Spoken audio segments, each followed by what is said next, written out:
Those who don't learn from history are doomed to repeat it. In order for you to understand why Western civilization is very different than the Islamic world, you need to understand the history of Islam. When Prophet Muhammad supposedly revealed his revelation from the angel Gabriel that he is supposed to be the last of the prophets in the early 600s, he started preaching in his own city, Mecca. He tried to recruit friends and followers to be able to spread his religion. And he tried for 12 years and failed. And after 12 years, he was only able to recruit his immediate family and friends. So he decided, if I go to Medina, which was the Jewish hub of Arabia, the business hub where the Jews lived, if I go there and preach my religion to them, if they accept me, that will buy me respect and stature between my own people, and they will accept me. So Prophet Muhammad started borrowing a lot from the Old Testament to make his religion more palpable to the Jews, to make it a lot similar. This is why you see a lot of similarities between Judaism and Islam. For example, Jews don't eat pigs, Muslims don't eat pigs. Jews pray a few times a day, Muslims pray a few times a day. Jews fast on Yom Kippur, Muslims fast on Ramadan. And this is why you started seeing a lot of good writing in the beginning of the Quran when Prophet Muhammad was saying all the good things about the people of the book. He took his message and went to Medina trying to recruit the Jews, talking about the people of the book, talking about how similar the two religions are. When they refused to accept him and follow him as the last of the prophet, that's when he turned against them and started killing them and started expelling them. That's when Islam went from a spiritual movement for the first 12 years of Islam into a political movement cloaked in religion after the year of the Hijrah, after Muhammad went to Medina and the Jews did not accept him. He became a military warrior and declared war on them and started expelling them. Jews and Christians became dhimmi, or second-class citizens. They were only allowed to stay alive and not be killed only by paying the jizya or the protection tax. So they had a choice: convert to Islam, or if you want to stay alive, you have to pay the jizya or protection tax, living as dhimmi in the Islamic nation. Christians and Jews could not ring church bells. Jews could not blow the shofar. Christians could not ring church bells. They could not pray publicly. Christians and Jews could not gather together and build new churches or new temples. And the way they paid the jizya or the protection tax was in a monthly ceremony where they would get together downtown and the Jew would kneel on his knee and hand his goods to the mullah, who would take the goods as the price for buying the protection. And in many areas, Jews and Christians were given necklaces to wear as a receipt that they paid their jizya or their protection tax. Jews considered najis under Islam. Najis is bodily fluid. Najis is garbage. Najis is dogs. Najis is dirty. So Christians and Jews were treated as second-class citizens. Islam continued to grow. As Islam grew, more people became dhimmi or second-class citizens. Jews and Christians were given identifiable clothing. The yellow star, which was given to the Jews that most people think is a German invention. It was actually an Islamic invention in the 9th century in Iraq by the second Khalif al-Mutawakkil of Iraq, who invented the yellow star for the Jews to be identified as they walked down the street. Because Jews were considered najis, if a Muslim man or a Jew walked on the same side of the street, the Jew had to cross the other side so the Muslim man can walk, so he's not dirtied by the filth of the Jew.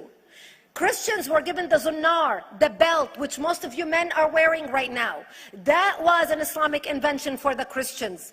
Islam continued to grow. They went all the way to Jerusalem. They conquered Jerusalem. Christians couldn't ring their church bells in Jerusalem. The Pope in Rome in 1090 told the Christians, how could you sit idly by and allow your brethren to suffer like this in the Holy Land? You need to go liberate the Christians. You need to go help the Christians. That's why the Crusaders were launched. The Crusaders... The Crusaders were not launched because they just felt like waking up in the morning and going and converting a bunch of Muslims or beheading them.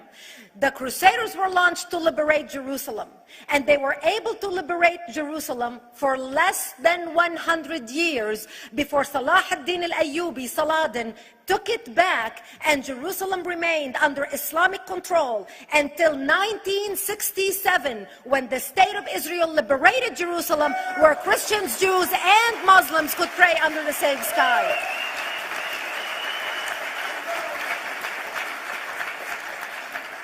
The Crusaders continued fighting Islam, and for 300 years they tried and failed. And by the 1300s, the Crusaders disappeared because they could not win against Islam. Islam continued to expand. They went all the way to Central Europe. They went all the way to China. They went to India. They conquered Spain. They changed the name of Spain from Spain to Andalusia. And they started, as they advanced, as they conquered more nations, more people paid the jizya, or the protection tax. And this is how the Islamic Empire grew. It went all the way until they was stopped at the gates of Vienna on 9/11. 9/11 is not a date that Osama bin Laden just picked out of a hat. 9/11 is a symbolic date in the Islamic calendar. By the 1600s, Islam had covered more of the earth's surface than the Roman Empire did at its peak. Between the 1600s and the 1800s, the Europeans were experiencing the European Industrial Revolution, where the Europeans were able to invent products on factory lines, where they are able to make money and sell products, which gave them the money to build a strong army in order to fight the Muslims. And that's how they were able to stop them at the gates of Vienna on 9/11. The Europeans started the pushback against Islam. They pushed them out of Europe. They pushed them out of all the way to the Middle East and North Africa. By 1924, the Islamic Empire ended. In 1924, the Islamic Caliphate ended in Turkey by President Ataturk, who was a secularist. He ended the Islamic Empire, and he gave women rights to vote. He gave women a right to an education, a right to work, a right to choose a husband. He forbid women from wearing the hijab. He forbid men from wearing the beard. The Muslims hate him so much that they consider him a Jewish agent, because they believe that his mother in her bloodline was Jewish, and that was the influence on Ataturk. By the time the Islamic Empire, or the Islamic Caliphate, or the Islamic State ended in 1924, the Islamic Caliphate had existed for 1400 years, and it ended less than 100 years ago. By the time the Islamic Caliphate ended in 1924, 270 million people around the world were killed by Islam. 270 million. And we didn't have weapons of mass destruction, and there was nuclear weapons. All of these people were killed, butchered by the sword. The people in the world, less than 100 years ago, how many people knew this history? Please raise your hand. We in America have failed to educate our children about history. We in America failed to educate our population about history. Our children in high school, you take any 17, 16-year-old kid, 18-year-old kid, and ask them about World War II. They can't even tell you what happened in World War II. For them, it's ancient history, and we still have our World War II veteran walking among us. That's how little we know of history. Islam ended in 1924, the Caliphate. People thought the Caliphate will never be resurrected. The Caliphate will never come back. But two things happened in the Middle East in the last century that made the Islamists be able to resurrect the Caliphate. Number one is the discovery of oil in Saudi Arabia, which we were able to discover and were stupid enough to allow them to nationalize it. And the number two that happened was Ayatollah Khomeini coming to power in 1979. That gave the Islamists the money and also the spiritual covering in order to explode on the world stage. And people say, oh, well, the Wahhabis exported their Wahhabi radical religion. The Wahhabis are the name of Wahhab. They're not a different sect of Islam.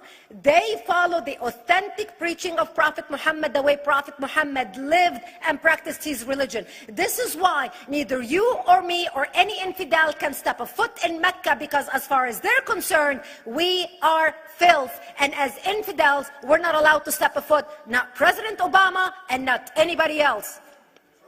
As a matter of fact, Al-Qaeda used to use Saudi Arabia and its success as an excuse to recruit members, as the example to show them how Allah has blessed Saudi Arabia because of the way they adhere to the tenets of Islam. And today we talk about ISIS. ISIS is not a new invention. ISIS resurrected the caliphate that ended less than 100 years ago. Except we are too ignorant and too uninformed to understand what ISIS is doing and why ISIS is succeeding.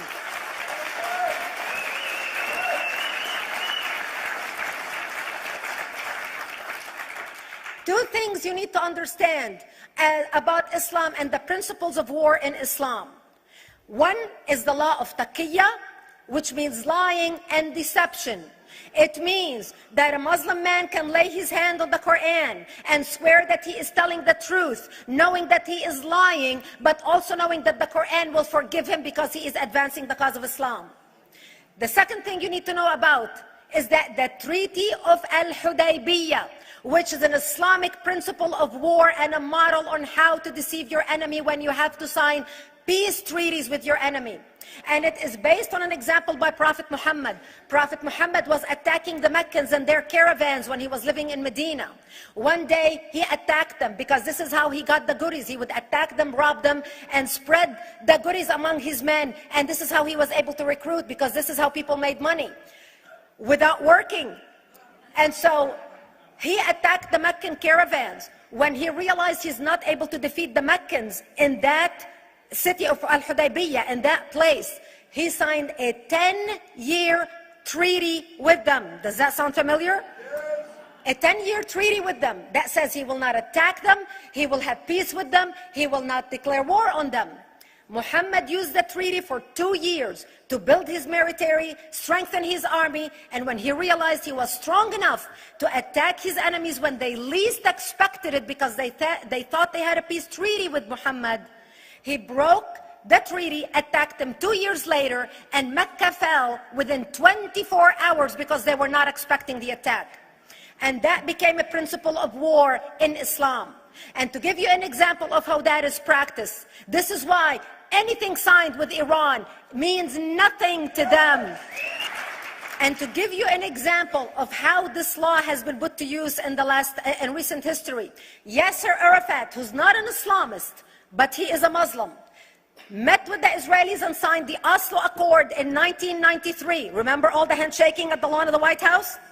The Oslo Accord, Yasser Arafat used the peace treaty, the Oslo Accord with Israel, to get Israel to bring him back and give him his territory, finance his military, train his police, and give his police the weapons. Yasser Arafat broke the Oslo Accord 8 years later, didn't even wait 10 years, and declared the second intifada in 2000, and all hell broke loose. He used the same treaty to win and deceive against his enemies and deceive his enemies. When Jordanian press, after Yasser Arafat signed the Oslo Accord with Israel, and Egyptian press would interview Yasser Arafat, and they would say, how could you sign a peace treaty with the devil? How could you sign a peace treaty with the Jews? Yasser Arafat will tell them, remember Hudaybiyah. That's all he would have to say. The whole Muslim world knew exactly what Yasser Arafat was talking about. We in the West and the Jews in Israel, it was over their heads. Nobody understood what Hudaybiyah was referring to. And this is the type of deception that we are dealing with. So when Iran signs a peace treaty with the United States for 10 years, they are using us as useful idiots, as gullible, ignorant people who are signing a peace treaty with the devil in order for Iran to continue her thing.